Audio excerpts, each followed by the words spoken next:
Halo, selamat siang. Perkenalkan, nama saya Emilia Venisensi Tuas, NPM 22220107, Program Studi Ilmu Administrasi Negara, Fakultas Ilmu Sosial dan Ilmu Politik. Di sini saya akan menjelaskan beberapa materi tentang kepemimpinan. Materi yang pertama tentang konsep-konsep kepemimpinan dan materi yang kedua tentang peran kepemimpinan dalam organisasi. Konsep-konsep dalam kepemimpinan itu ada 6, yaitu yang pertama pengertian kepemimpinan, yang kedua mitos-mitos dalam kepemimpinan, yang ketiga atribut-atribut kepemimpinan, yang keempat tipe-tipe pemimpin, yang kelima teori-teori dalam kepemimpinan. Terus materi yang kedua tentang peran kepemimpinan dalam organisasi ada 4, yaitu yang pertama syarat pemimpin yang baik, yang kedua ciri-ciri pemimpin yang baik, yang ketiga tugas kepemimpinan, dan yang keempat fungsi kepemimpinan. Pertama saya akan membahas tentang pengertian kepemimpinan.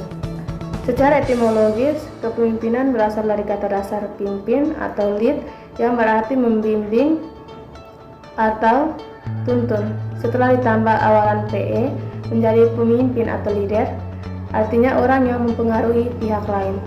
Setelahnya ditambah akian AN dan setelahnya ditambah dengan awalan KE menjadi kepemimpinan atau leadership.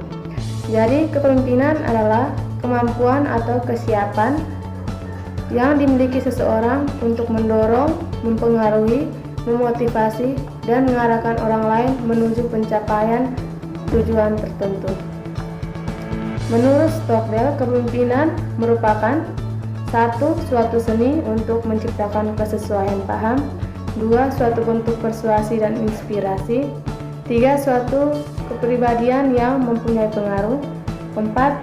Tindakan perilaku, yang kelima titik sentral proses kegiatan kelompok, yang keenam hubungan kekuatan atau kekuasaan, yang ketujuh sarana pencapaian tujuan, 8 suatu hasil dari interaksi, ke-9 peranan yang dipolakan, dan yang ke-10 inisiasi struktural. Berikutnya saya akan bahas tentang terminologi kepemimpinan.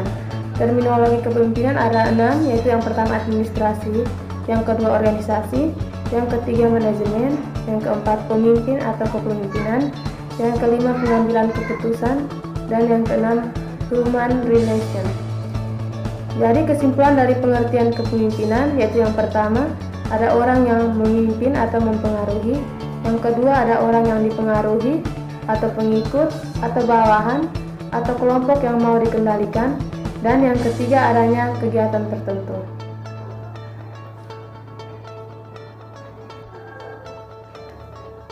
Yang kedua saya akan membahas tentang mitos-mitos kepemimpinan. Mitos-mitos kepemimpinan itu yang pertama mitos The Bright Right atau garis keturunan, berpandangan bahwa pemimpin itu dilahirkan bukan dihasilkan atau didikan. Mitos ini berbahaya bagi perkembangan regenerasi pemimpin karena yang dipandang pantas menjadi pemimpin adalah orang yang memang dari sananya dilahirkan sebagai pemimpin, sehingga yang bukan dilahirkan sebagai pemimpin tidak memiliki kesempatan menjadi pemimpin. Yang kedua, mitos The For All Seasons, berpandangan bahwa sekali orang itu menjadi pemimpin, maka selamanya ia akan menjadi pemimpin yang berhasil. Pada kenyataannya, keberhasilan seorang pemimpin pada situasi dan kondisi tertentu belum tentu sama dengan situasi dan kondisi lainnya. Yang ketiga, mitos The Intensity atau The Anger Myth, berpandangan bahwa seorang pemimpin harus bisa bersikap tegas dan galak karena pekerja itu pada dasarnya baru akan mau bekerja jika didorong dengan cara yang keras. Yang ketiga, atribut-atribut pemimpin. Atribut-atribut pemimpin yang pertama, mumpuni. Mumpuni artinya memiliki kapasitas dan kapabilitas. Yang kedua, juara atau prestasi, artinya memiliki pengetahuan dan prestasi akademik maupun non-akademik. Yang ketiga, tanggung jawab. Tanggung jawab artinya memiliki kepercayaan diri, kemampuan dan kemauan untuk bertanggung jawab. Yang keempat, aktif. Aktif artinya memiliki kemampuan dan kemauan berpartisipasi sosial dan melakukan sosialisasi secara efektif. Yang kelima, status sosial.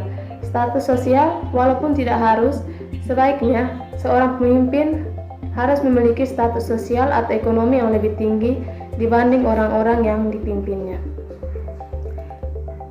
Ya, saya akan membahas tentang tipe-tipe pemimpin.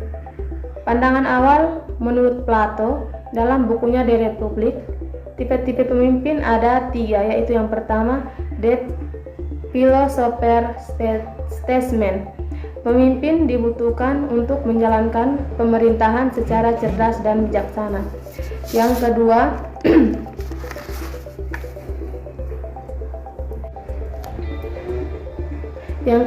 the military commander.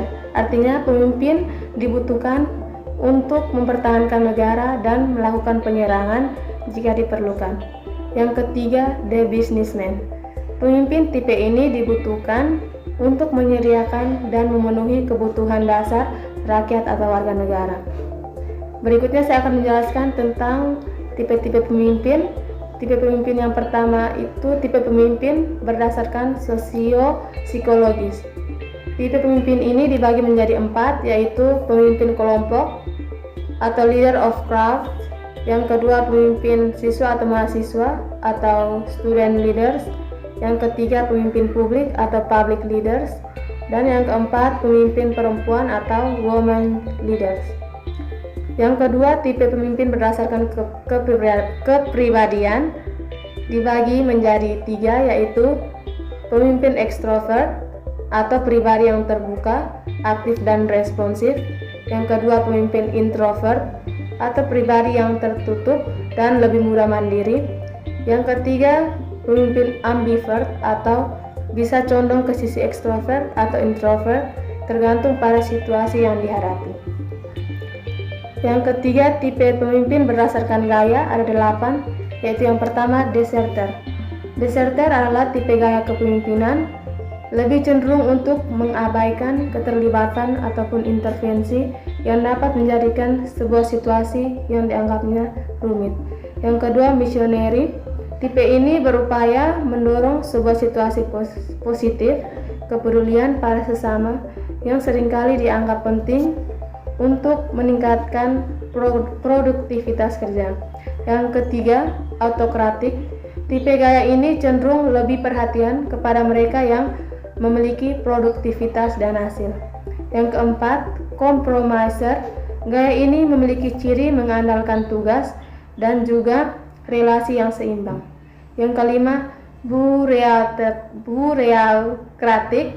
Tipe gaya ini adalah tipe yang prosedural dan berdasar pada aturan atau tata laksana.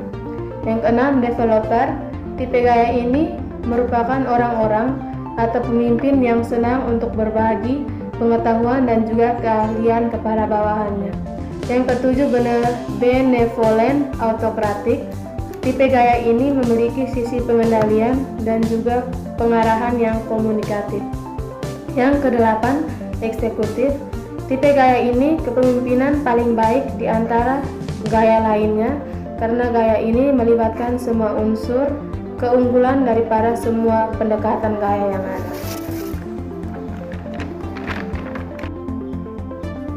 Berikutnya saya akan membahas tentang teori-teori dalam kepemimpinan. Teori-teori dalam kepemimpinan ada 3, yaitu teori klasik, teori kontingensi, dan teori kontemporer. Teori klasik adalah kepemimpinan yang ditandai oleh sifat dominatif, direktif, otoritatif, dan para pengikut harus patuh atau taat melaksanakan perintah pimpinan. Beberapa teori klasik, yaitu yang pertama, teori kepemimpinan sifat. Teori kepemimpinan sifat merupakan teori kepemimpinan yang didasarkan asumsi bahwa terdapat ciri-ciri tertentu yang dimiliki individu sebagai pemimpin. Yang kedua, teori kepemimpinan situasi. Berfokus pada fenomena kepemimpinan di dalam suatu situasi yang unik, yang membutuhkan gaya kepemimpinan yang berbeda, serta dapat menyesuaikan gaya mereka terhadap tuntutan situasi yang berubah-ubah. Yang ketiga, teori kepemimpinan kelompok. Lebih menekankan pada upaya memberi tekanan seimbang, baik pada pekerjaan, ataupun hubungan antar personal yang mendorong partisipasi kelompok yang tinggi dalam organisasi, sehingga mampu memenuhi kebutuhan dasar bawahan supaya tetap terlibat dan punya komitmen yang kuat dalam pekerjaannya. Yang kedua, teori kontingensi. Teori kontingensi adalah pendekatan yang menyatakan bahwa tidak ada satu metode atau gaya yang tepat untuk semua situasi. Salah satu konsep kunci dalam teori kontingensi adalah persesuaian antara strategi organisasi dan lingkungannya. Ada beberapa teori kontingensi yang telah dikembangkan, yaitu yang pertama, teori kepemimpinan kontingensi, mengajukan bahwa keberhasilan seorang pemimpin tergantung pada sejumlah faktor situasional seperti tingkat kepercayaan bawahan dan hubungan antar pemimpin dan bawahan. Yang kedua, teori struktur organisasi kontingensi menyatakan bahwa struktur organisasi yang efektif akan bervariasi sesuai dengan faktor-faktor kontekstual seperti ukuran organisasi, kompleksitasnya, dan lingkungan eksternalnya. Yang ketiga, teori kontingensi teknologi menghubungkan struktur organisasi dengan teknologi yang digunakan. Misalnya organisasi dengan teknologi tinggi mungkin lebih efektif dengan struktur yang fleksibel dan timbal balik. Yang keempat, teori desain sistem kontingensi membahas bagaimana organisasi dapat merancang sistem manajemen yang sesuai dengan kebutuhan dan kondisi mereka, termasuk sistem penghargaan, kontrol, dan komunikasi.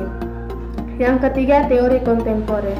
Teori kontemporer adalah pendekatan modern terhadap kepemimpinan yang muncul sebagai respon terhadap perubahan kebutuhan dan tuntutan bisnis saat ini. Teori-teori yang termasuk dalam teori kontemporer yaitu yang pertama, kepemimpinan transformasional adalah teori yang menekankan pada inspirasi dan motivasi pengikut untuk mencapai potensi penuh mereka.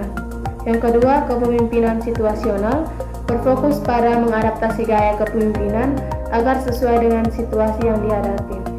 Yang ketiga, kepemimpinan otentik menekankan kejujuran pada diri sendiri dan menunjukkan integritas dalam kepemimpinan. Yang keempat, teori kepertukaran pemimpin anggota berfokus pada hubungan antara pemimpin dan pengikut individu, menekankan pentingnya hubungan yang positif dan produktif.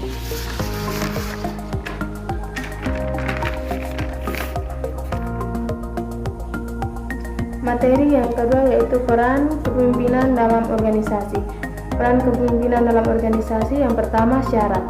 Menurut Kartono pada tahun 2005, kepemimpinan itu harus memiliki satu, kekuasaan, yang kedua kelebihan, dan yang ketiga kemampuan atau kecakapan. Ciri pemimpin yang baik yang pertama menurut Maxwell itu ada 3, yaitu mampu menciptakan hubungan yang baik atau tepat, yang kedua mengetahui kebutuhan dasar bawahannya, dan yang ketiga mampu mengendalikan keuangan, personalia, dan perencanaan.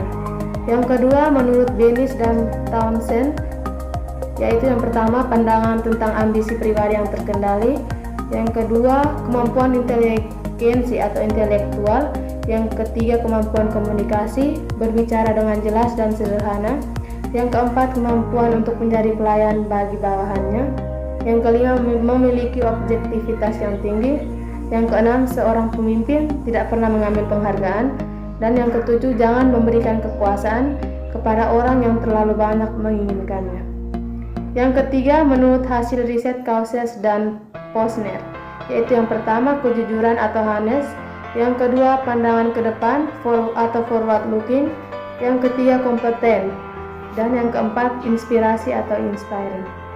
Yang berikut saya akan membahas tentang tugas kepemimpinan.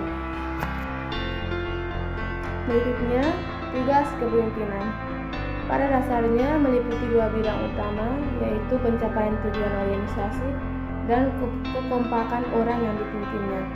Menurut Keating pada tahun 1986, tugas kepemimpinan ada 6, yaitu yang pertama memulai, yang kedua mengatur, yang ketiga memberitahu, yang keempat mendukung, yang kelima menilai, dan yang keenam menyimpulkan. Yang terakhir saya akan bahas tentang fungsi kepemimpinan, yaitu ada menurut dua ahli, yaitu yang pertama menurut Adair dan yang kedua menurut Rendang Pesiagian. Yang pertama menurut Adair itu ada 6, yaitu yang pertama perencanaan. Perencanaan harus mempunyai data yang jelas, membuat rencana yang dapat terlaksana.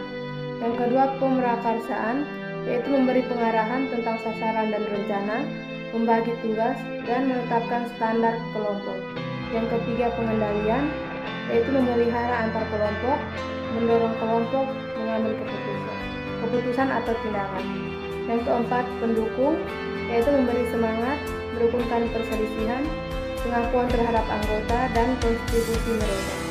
Yang kelima penginformasian, yaitu memperjelas tugas dan rencana dan memberi informasi baru. Yang keenam pengevaluasian, yaitu menguji konsekuensi solusi yang diusulkan. Yang kedua menurut Rendang Pesiagian itu ada 5, yaitu yang pertama pimpinan sebagai penentu arah, kedua pimpinan sebagai wakil dan juru bicara organisasi, yang ketiga pimpinan sebagai komunikator yang efektif, yang keempat pimpinan sebagai mediator, dan yang kelima pimpinan sebagai pelaku integrator. Sekian dan terima kasih.